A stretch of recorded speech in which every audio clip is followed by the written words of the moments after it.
seguinte: grande é o Senhor. Aqui esse ponto ele vai exaltar a grandeza de Deus em vários momentos, né?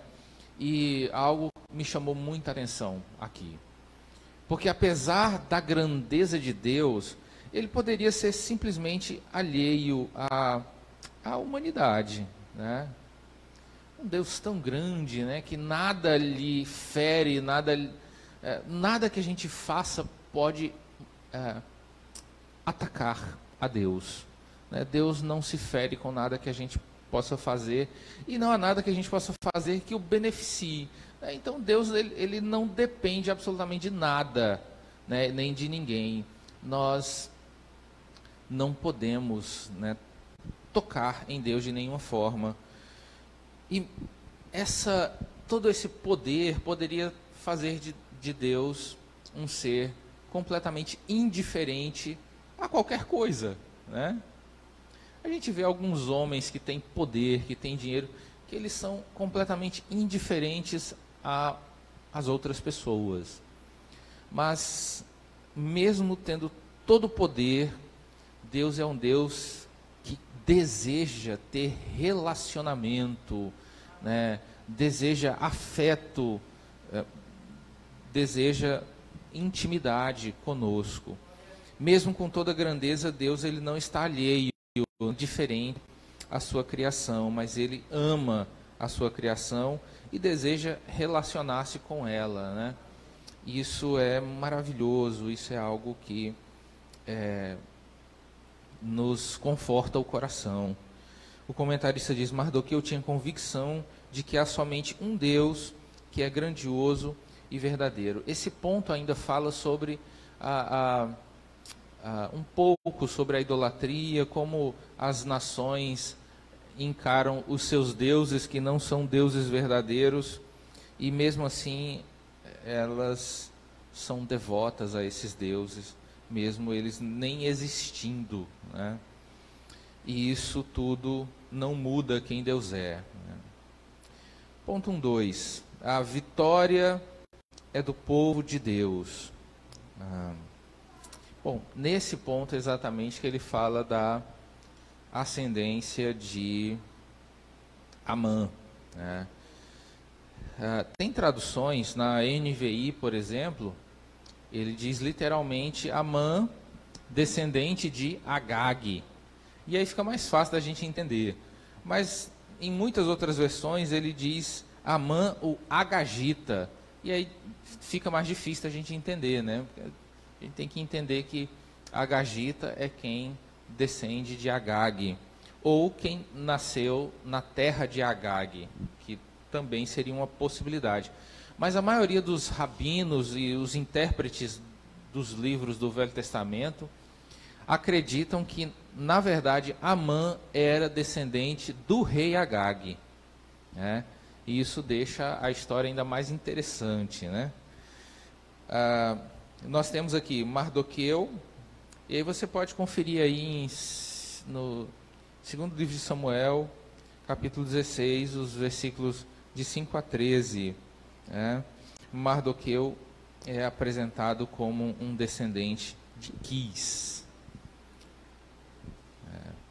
Mesmo que ele não fosse descendente direto de Saul, ele era no mínimo um parente, né? Ele poderia ser filho de um dos irmãos de Saul também.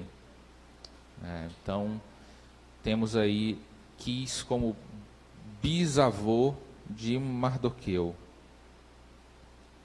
Bom, essa história mostra algo curioso, né? Eu não sei se era, mas todo o ódio de Naamã por Mardoqueu poderia ser ainda mais acentuado, poderia ser ainda maior, se ele fosse conhecedor dessa história aqui. Porque o texto deixa claro que Mardoqueu era descendente da tribo de Benjamim. E o rei Saul era da tribo de Benjamim. Se era do conhecimento de Amã que Mardoqueu tinha alguma ligação É provável que ele sabia da história da nação. O ódio de Mardoqueu pelos judeus deveria... Porque era bisavô dele, não fazia tanto tempo assim. Ele deveria conhecer a história. Olha, o povo de Israel guerreou contra os amalequitas, destruiu quase tudo dos amalequitas. Saul ainda salvou os melhores animais e salvou o rei Agag. Ele não matou o rei Agag. O rei Agag serviu como um troféu para Saul. E a ordem de Deus é que ele deveria exterminar toda aquela nação. Aí você pode pensar, não, mas que coisa cruel. O texto realmente é muito duro. A ordem de Deus é que todos os amalequitas fossem mortos, até as crianças de colo. Aí você pensa, que coisa trágica, que coisa forte, que coisa cruel, você pode pensar. Mas aí, muitos anos depois, veja o que acontece.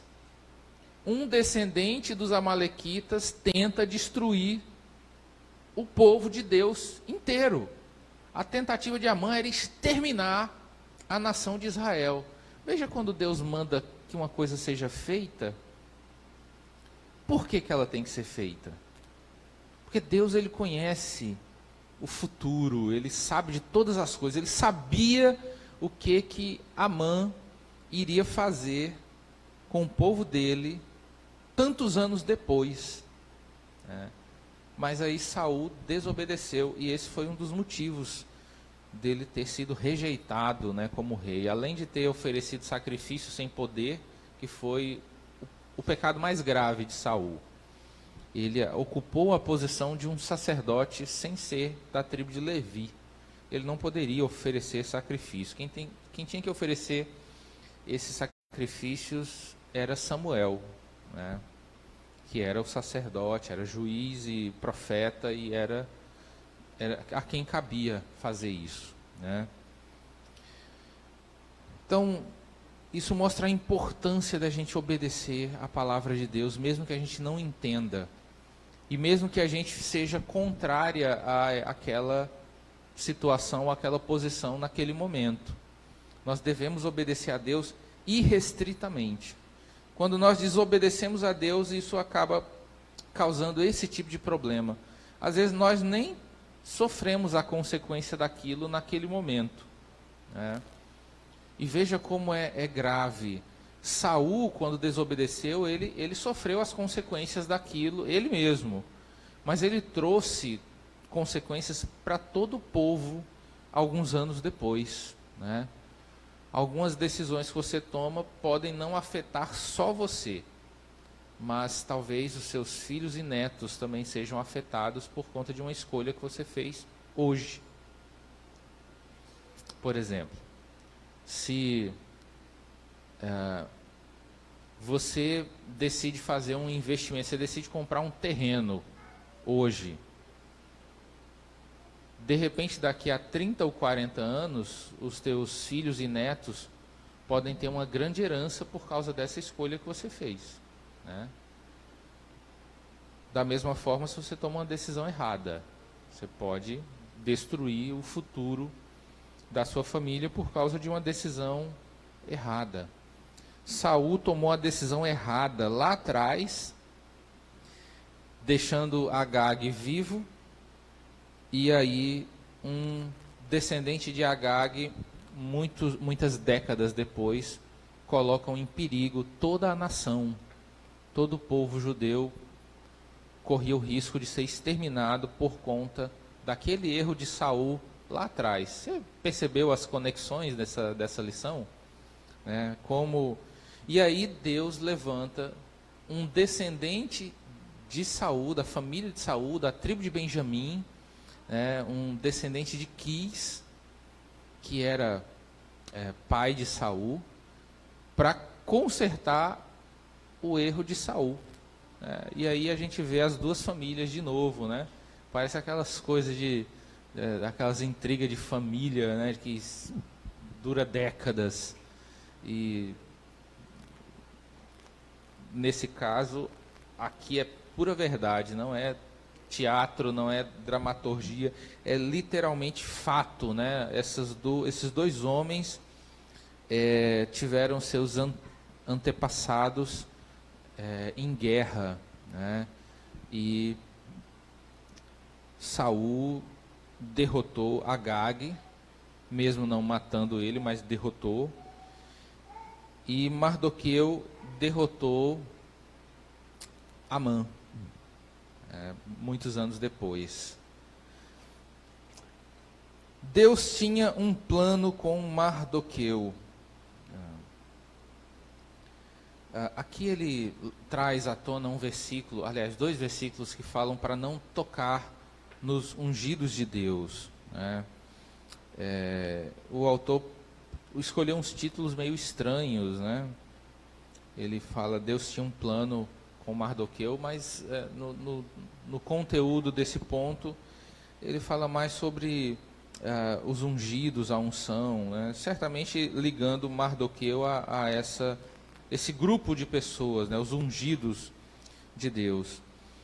E qualquer pessoa que toca, né, no ungido de Deus, ela acaba tendo sérios problemas, porque Deus escolhe algumas pessoas para fazerem algumas coisas específicas, e para que a sua vontade soberana se cumpra, ninguém pode interferir, né? Ninguém pode impedir ou atrapalhar essas pessoas escolhidas por Deus, com o risco de sofrerem as consequências disso, né? Então ele cita o Salmo 105, versículo 15, né, que diz, não toqueis nos meus ungidos e não maltratem os meus profetas. Infelizmente, né, isso aqui eu digo isso com peso no coração, né? Infelizmente, muita gente não usa bem esse versículo, né? Muitas pessoas, às vezes, se auto-intitulam ungidas e, para ter um aval de não serem repreendidos e fazerem o que quiserem, elas se auto-intitulam ungidas e usam esse texto para dizer, olha, não mexa comigo, para você não ter problemas com Deus. E eu acho isso uma desonestidade teológica das pessoas que fazem isso, né? Deus não precisa, né, nós não precisamos nos auto-intitular ungidos para nos proteger de opiniões diferentes da nossa, né, nos proteger de ataques. Isso não acho isso honesto. Na verdade, eu acho isso até muito feio, né? Algumas pessoas aí que, né, se auto-intitulam ungidas para não serem contrariadas. Isso é uma irresponsabilidade, né? Na minha opinião, é feio, beira o ridículo. Eu preciso me auto-intitular ungido para me resguardar, para me proteger, para ameaçar as pessoas, colocar medo nas pessoas. Não mexa comigo, que eu sou ungido. E não acho isso honesto, né? Eu acho isso muito feio. Então, se você é um desses ungidos, deixa de pantim, né? Como diz aqui em Pernambuco, né? O pantim. O que será que é pantim? Eu nunca entendi direito essa palavra. Eu sei que o pessoal usa muito aqui, né?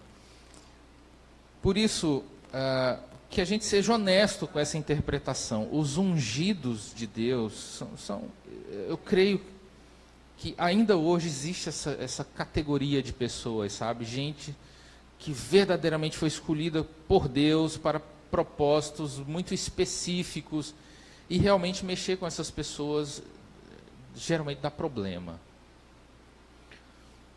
Mas tem muita gente se apropriando desse título, muita gente se apropriando dessa passagem bíblica para justificar os seus próprios erros, né? Gente que não aceita repreensão, gente que não aceita correção, gente que não aceita ser contrariado, e aí se coloca na posição de ungido e ameaça os outros crentes de morte, né? Deus vai te matar porque você está tocando no ungido. E, na verdade, talvez se você realmente fosse ungido, você nem diria isso, né? Para que você vai ficar se colocando num pedestal, né, numa posição de superioridade para intimidar as pessoas, né?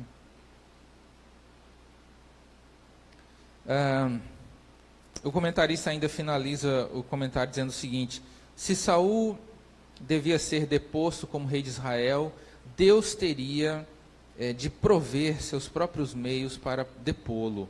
Davi não ergueria a mão contra o ungido do Senhor. E aí nessa passagem do ungido, né, a gente também encontra esse trecho de Saul, ele encontra de Davi e Saul, em que Davi está dormindo com a sua guarda, né, numa caverna, e Davi tem a oportunidade de matar Saul. E aí ele corta a orla do vestido de Saul com a espada, né? Os soldados de Davi instigam ele, né? Agora Deus entregou na tua mão, né, o teu inimigo. Resolve o problema agora. E aí ele corta o vestido de Saul e de longe, né, ele grita, mostra para Saul que ele teve a oportunidade de matá-lo e não o matou. Então, e as palavras de Davi são: como eu poderia tocar no ungido de Deus, né? Como eu poderia fazer algum mal contra o ungido de Deus. Isso, veja que coisa interessante, Davi já tinha sido ungido por Samuel para ser o futuro rei de Israel. Samuel foi na casa de Jessé, aquela história que vocês conhecem, passou todos os irmãos, depois Davi estava lá no campo, mandaram chamar ele, ele foi ungido a rei, mas mesmo já tendo sido ungido, mesmo tendo a promessa de que assumiria o trono, se foi Deus que prometeu, ele vai chegar lá. Não tem como alguém impedir. Se Deus promete algo, ele vai cumprir. Não tem como não cumprir. Deus não muda, é a sua fidelidade, é o seu caráter. Então, Davi não precisava de nenhum subterfúgio, nem pegar nenhum atalho para chegar na posição que Deus o colocou. Então, quem não entende isso, aí divide igreja, se rebela, sai do departamento, sai da igreja, se intriga, muitas confusões. Às vezes até tem uma promessa na vida da pessoa, mas ela quer ajudar, né, a Deus cumprir o seu propósito. Você vê o caso de Rebeca, que recebeu do Senhor a palavra de que o seu filho menor seria maior do que o seu primogênito, quando os dois brigavam, né? Jacó e Esaú brigavam no ventre. Então ela já tinha a promessa de que a bênção estaria sobre Jacó. Mas ainda assim lá vai ela fazer um esquema. O problema de hoje é as pessoas que vivem fazendo esquemas com as coisas de Deus. Tramóias, né, criando subterfúgios, soltando comentários para alcançar os seus objetivos. E aí Rebeca faz isso. Ela, olha, veste a roupa do teu irmão, eu vou matar um cabrito ali, a gente bota os pelos em volta de você. Eu fico imaginando que coisa ridícula foi aquilo. E aí Isaac, cego, sem enxergar, ele come aquele guisado, suspeitando de que era Esaú, né, mas acho que tem uma coisa meio estranha ali naquela conversa. E aí ele abençoa Jacó. Quando Saul chega, ele diz: meu filho, não sobrou orvalho para os teus campos, não sobrou. Aí ele diz que você ficou sem bênção. E por conta disso, Rebeca nunca mais vê o filho, que precisa fugir para que o irmão não mate ele. Veja, quando você pega atalhos, lá na frente o propósito de Deus se cumpre, mas aí você cria um transtorno, cria um sofrimento desnecessário, né? Jacó seria abençoado de todo jeito, porque foi Deus quem decretou isso. Rebeca não, a interferência de Rebeca não ia mudar os planos de Deus a respeito de Jacó, né? Por isso, Davi teve a mesma postura também. Ele não quis matar Saul, mesmo que Deus tenha dado uma promessa de que ele ocuparia o lugar de Saul, né? Mas isso mostra caráter, isso mostra integridade. Davi não queria dar um golpe de Estado.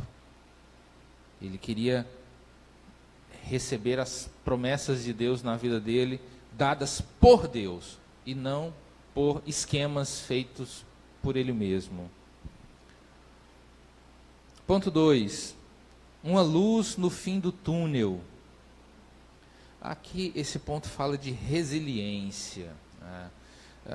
Na minha opinião, resiliência é talvez o maior segredo do sucesso. A maioria das pessoas não tem sucesso porque elas abandonam os seus sonhos, os seus projetos antes do tempo. Tem coisas que dariam muito certo se a pessoa persistisse um pouco mais. É óbvio que a pessoa também deve saber quando uma coisa não vai dar certo, né? E insistir em algo que não vai dar certo também não é muito sábio. Mas na maioria das vezes as pessoas fracassam por não persistirem nos seus sonhos.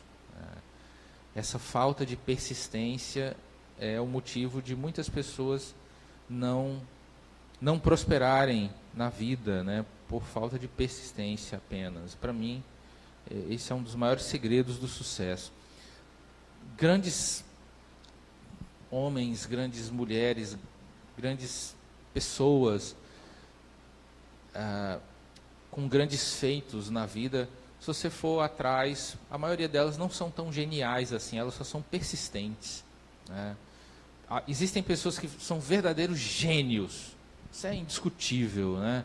O Thomas Edison, o Tesla, o Newton, esse pessoal são gênios, eles são geniais. Mas a maioria das pessoas não são geniais, elas são persistentes. A gente vê o caso do William Miller. Quando você lê a biografia dele, parece que o dia dele tem 48 horas. Na biografia do William Miller diz que a rotina dele, né? Ele acordava, aí 4, 5 horas da manhã, aí ele começa a dizer tudo que ele fazia, né? No primeiro horário do dia, ele traduzia a Bíblia para o hindi, né? Isso enquanto estava num navio, viajando para a Índia. E aí ele passava 4 horas ali traduzindo, né? Aí de 9 horas da manhã, ele começava a fazer um dicionário para tal língua. E aí esse homem é responsável por quase 1 bilhão de pessoas ter acesso à Bíblia, por conta das traduções que ele fez, né, da palavra de Deus para os idiomas falados na Índia. Então, e aí quando alguém pergunta, né, alguém comentava sobre a genialidade dele, ele diz: não, eu me considero uma pessoa até abaixo da média, só que eu sou muito persistente. Então ele não era um gênio das línguas, ele era um camarada que persistia, né, que insistia. E ele traduzia Bíblias como quem escreve um telegrama para alguém, né, de tanto que ele fazia isso, né? Então, resiliência talvez seja o segredo do sucesso que falte para alguns de nós. Ponto 2.1. O cristão é afrontado todos os dias. Aqui, nesse ponto, ele fala sobre perseguição. E há lugares em que a perseguição é muito pesada. É impressionante quando nós vemos alguns grupos que merecem, né, cuidado e atenção como qualquer parcela da sociedade. mas tem grupos que se vitimizam, né? Se dizem vítimas de violência, enquanto, mesmo que haja algum tipo de violência contra qualquer tipo de grupo, os cristãos, não no Brasil, mas os cristãos são o povo mais perseguido do mundo. Em alguns países da África, tem grupos terroristas ali na Nigéria e redondeza, o Boko Haram, é um grupo terrorista. Eles simplesmente saem invadindo vilas, estuprando mulheres, matando crianças, né, botando fogo em igrejas e nas casas dos irmãos extremistas islâmicos na África. Nos países árabes isso também não é diferente, né? A pena de morte para quem for pego lendo uma Bíblia, em vários países. Na Coreia do Norte há uma perseguição muito extrema também, talvez a mais extrema no mundo. E na China um pouco, né? Há uma perseguição mais ideológica lá, mas também há perseguição. Pouco uso de força, mas há perseguição. E nós, aqui no Brasil, não sabemos o que é ser perseguido. Aquela vizinha chata que vira a cara para você, isso não é perseguição. Tá? Isso não considere isso perseguição, pelo amor de Deus. Não passe vergonha diante dos nossos irmãos que têm as suas casas queimadas, né, em outros países. Nós, no Brasil, não sabemos o que é perseguição. Nós temos até uma bancada evangélica no Congresso. Aqui não tem perseguição. A gente não sabe o que é perseguição de verdade. Porque alguém colocou um comentário agressivo no seu Facebook, não se considere perseguido por causa disso, né? Não é. Ainda hoje cristãos são atacados e sofrem por causa da sua fé, passando por todo tipo de preconceito, abuso e até martírio, né? E isso já foi profetizado pelo próprio Jesus, né? Mateus capítulo 10, versículo 22. E odiado de todos sereis por causa do meu nome, mas aquele que perseverar até o fim será salvo. Amém? Glória a Deus. Ele também cita, também fala sobre perseguição no Sermão do Monte, né? Mateus capítulo 5, 10 e 12. Ponto 2.2. Momento de perseguição. Nós aprendemos uma coisa interessante sobre fidelidade. Olha só que coisa curiosa. A fidelidade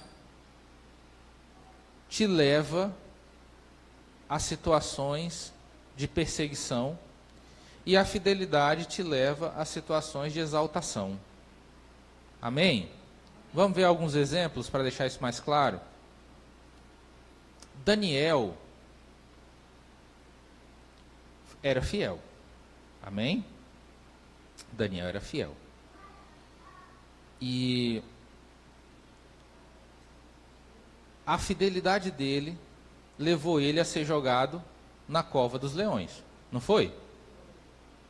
E aí Deus salvou ele por quê? Porque ele era fiel. Quando ele sai da cova dos leões, o que acontece? Ele é exaltado. E aqueles ministros que eram iguais a ele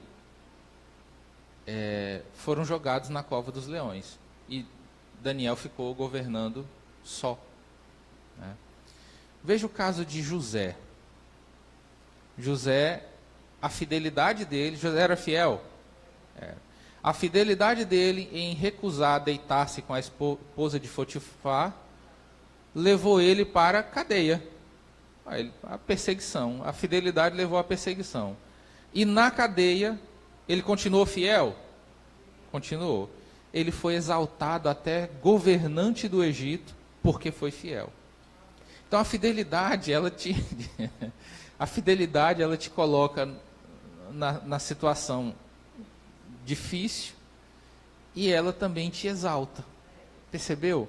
Mardoqueu era fiel.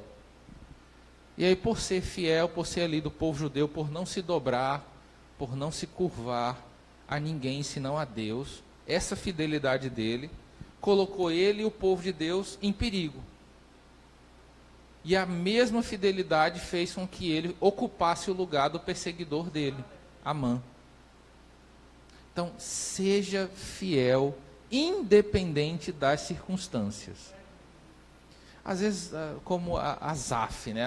A síndrome de Asaf. Às vezes a gente lê aquele salmo de Asaf, e Asaf diz, olha, eu olhei para a prosperidade do ímpio, e quase que eu me desvio. Eventualmente, algumas pessoas são tentadas, né?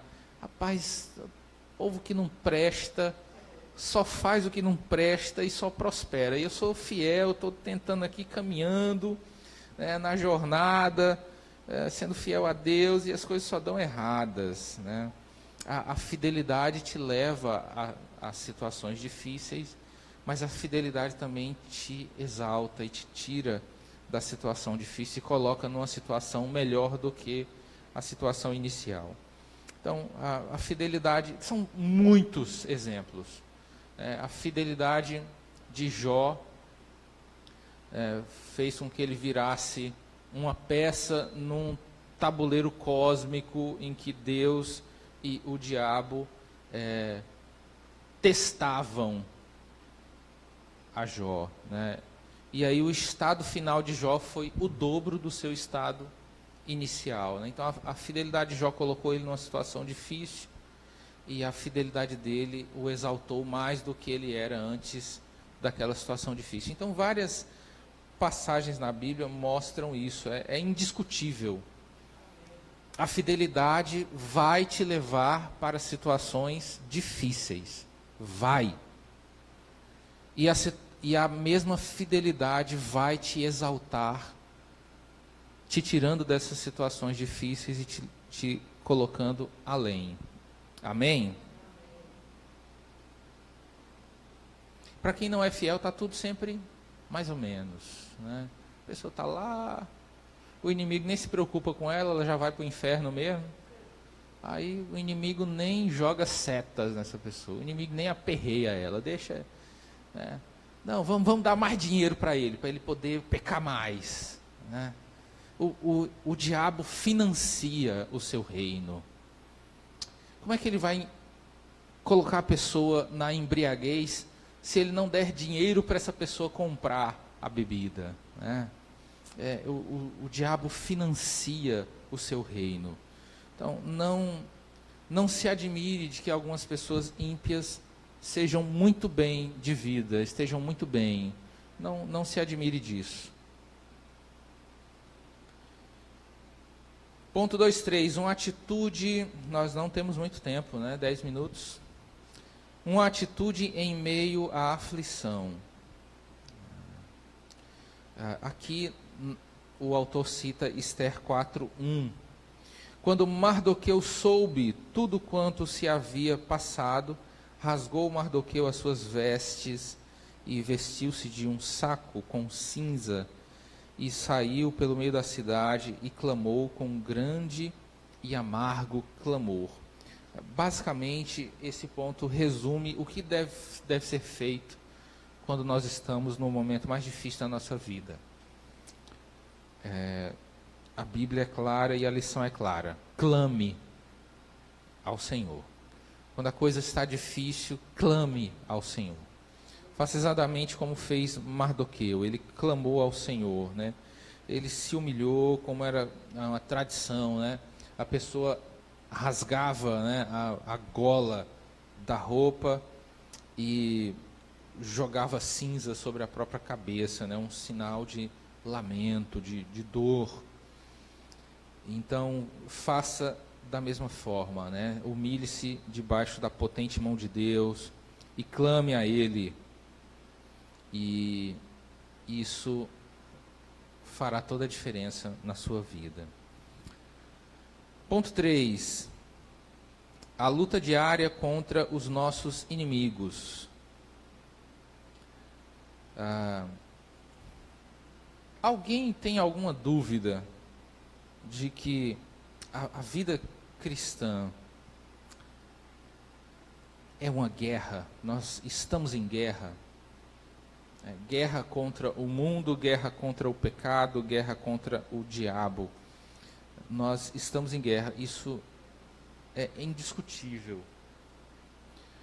A grande questão é de que lado da guerra você está, né? Não existe Suíça no mundo espiritual, não existe neutralidade, né? Ou você está do lado da luz ou você está do lado das trevas, não tem meio termo. Não existe uma Suíça espiritual. Não, quem está aqui nesse lugar, nessa posição, né, é neutro. Não existe neutralidade. O livro de Judas, né, a carta de Judas diz que, olha, os anjos que ficaram meio indecisos ali no dia da rebelião, Deus os expulsou a todos. Por isso, a gente precisa estar do lado certo, o lado que vai vencer. Deus nunca perde. Então, se você quer vencer, esteja do lado dele. Deus nunca perdeu e nunca vai perder. Ponto 3.1. Uma missão e uma exposição. Olha, lá em 2 Coríntios 20:15, não, 2 Crônicas, né? 2 Coríntios não, 2 Crônicas 20:15, há uma promessa de que Deus vai guerrear conosco. Então não importa se você está na peleja ou não. A única coisa que importa é se Deus está contigo, né? Não, Deus, quando está com você, você é a maioria. Não importa o tamanho do exército inimigo. A única coisa que importa é se Deus está contigo ou não. Amém? Você sempre vai ser maioria se Deus estiver do seu lado. Não importa quantos oponentes você tenha. Você será a maioria se Deus estiver do seu lado. Está lá o profeta Eliseu e o seu ajudante. E ele o ajudante sai da casa e vê o exército ao redor, né, cercando. E aí o profeta ora para que Deus abra os olhos dele, para que ele veja. E quando ele tem a visão espiritual aberta, ele vê os exércitos de anjos ao redor do exército que os cercava, né? Ele diz, os nossos são em maior número. Uma missão e uma exposição, diz no ponto 3.1. A missão maior de cada crente é anunciar o Evangelho, é pregar o Evangelho. Esse é o objetivo de nós estarmos aqui. Só que temos um problema com relação a isso. O autor até comenta no fim desse ponto, né? Além de permanecermos na posição do Evangelho genuíno, não basta só pregar o Evangelho, você tem que pregar o Evangelho como ele é. Então, qualquer outra coisa diferente do que o que a Bíblia diz a respeito do Evangelho, não é Evangelho. Nenhum outro Evangelho é Evangelho de fato. O Evangelho, ou ele é genuíno, ou ele é entretenimento, ou qualquer outra coisa.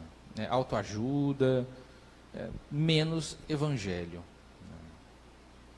Qualquer coisa que eu venha aqui e pregue, que destoe do que diz as Escrituras, não é Evangelho. Pode até ser uma palestra motivacional, pode ser uma coisa boa, pode ser boas palavras, palavras agradáveis, palavras de motivação, palavras de autoajuda, só não é Evangelho. Então, a igreja não foi chamada para motivar as pessoas, ou animar as pessoas, ou entreter as pessoas, ou é gerar uma ocupação de fim de semana, um divertimento. O Evangelho não tem nada a ver com entretenimento ou com a satisfação pessoal das pessoas. O Evangelho é o que ele é. A palavra evangelho vem do grego evangelion, que quer dizer boa notícia. Então, antes de qualquer outra coisa, evangelho é notícia. Notícia é fato. Quando não é fato, não é notícia, né? É fake news. Então, o evangelho não é fake news, o evangelho é fato. E é prerrogativa de cada jornalista, né? E aí o pregador acaba ocupando, às vezes, de um jornalista, né? Um William Bonner do púlpito, em que se propõe a falar os fatos ocorridos. Esse é o jornalismo sério, íntegro. A gente sabe que existe uma tendência, né? A maioria da mídia hoje ela é meio canhota, né? Ela pende um pouquinho para a esquerda. Toda mídia é um pouco tendenciosa, mas o jornalismo sério, ele simplesmente diz os fatos. Olha, aconteceu tal coisa. Você tira suas conclusões. Ele não diz, aconteceu tal coisa e você deve pensar assim. Não, isso não é jornalismo. Jornalismo é você expor os fatos. E aí as emissoras de televisão, os jornais, as rádios, eles apuram os fatos para saber se aquilo é verdade, antes de noticiar. E aí quando eles citam as fontes, segundo fulano de tal, segundo a filmagem tal, o áudio tal, sem cortes, né, sem edições, a informação pura, concreta, então eles noticiam. Olha, aconteceu isso. Ponto. O Evangelho é a mesma coisa. O Evangelho é notícia. São boas notícias. Boas novas.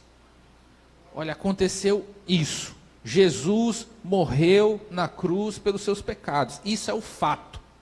O que você vai fazer com essa informação não é problema do Evangelho. E nem do pregador. A única coisa que ele precisa é dizer o que aconteceu. É pregar o Evangelho, é dar as boas notícias. Se as pessoas vão pegar o jornal das boas notícias e jogar fora, problema delas. O Evangelho não manda você converter ninguém. O Evangelho só manda você pregar. Então, o Evangelho precisa ser exposto. O genuíno Evangelho precisa ser exposto.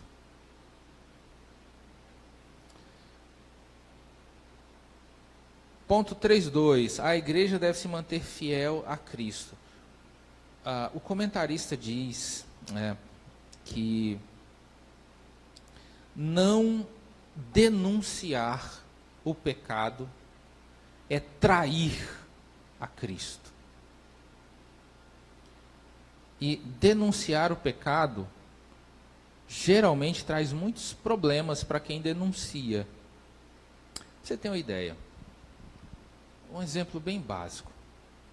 João Batista morreu, perdeu a cabeça, por causa da sua opinião a respeito do casamento.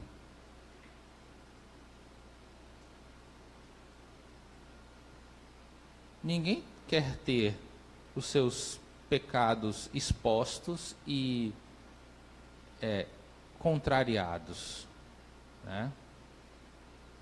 E aí a pessoa que faz essa exposição e confronta o pecador, geralmente vira inimigo desse pecador.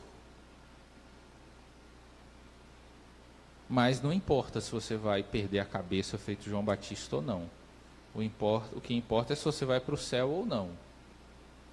O que fazem com você aqui, como disse Jesus, né? Não tema aquele que pode fazer mal a você. Tema aquele que, além de ferir o teu corpo, pode lançar a tua alma no inferno. Né? Tema a Deus. Somente. Então veja, a opinião correta a respeito do matrimônio, do casamento, à luz das Escrituras, foi o motivo de João perder a cabeça. Né? Só isso. Mas daqui a uns dias vão começar a atacar igrejas por aí, até no Brasil. A perseguição está predita no livro do Apocalipse, então não tem como fugir disso. Começa assim, ideologicamente, sabe? A disputa de opinião apenas. Mas depois a disputa de opinião vira agressão física. 3:2. A igreja deve se manter fiel. Não existe fidelidade sem submissão. Não tem como você ser fiel e ser insubmisso, rebelde. Não existe fidelidade sem submissão. Para ser fiel, você precisa se submeter às ordens de Deus e das Escrituras. Se você não se submete às ordens de Deus e à palavra de Deus, você não aceita. Não, eu quero ser fiel a Deus, mas essa parte da Bíblia eu não concordo. Então você não é fiel e não está salvo. Ponto. Não tem meio termo. Não é fácil. Jesus disse: se você quer me seguir, negue-se a si mesmo, tome a sua cruz e siga-me. Seguir a Jesus depende de levar a cruz. Não tem meio termo. Não tem como aliviar.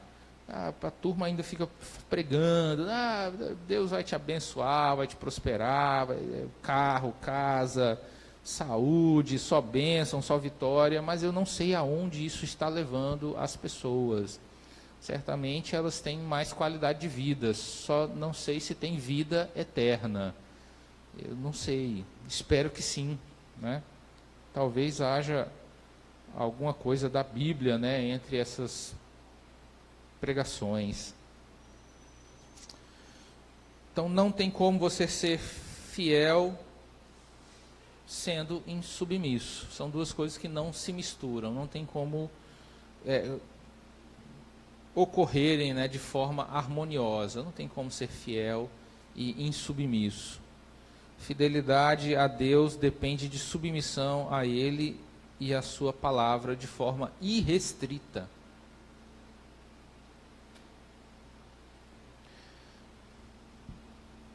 Nosso alvo é Cristo. Nosso tempo acabou, né? Esse é o último ponto, nós vamos encerrar.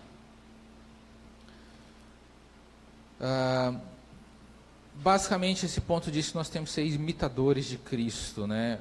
Anunciar a Cristo e levar a palavra de Deus. Esse é o nosso alvo. Sermos imitadores de Cristo, anunciarmos a Cristo e levarmos a palavra de Deus. Amém? Glória a Deus.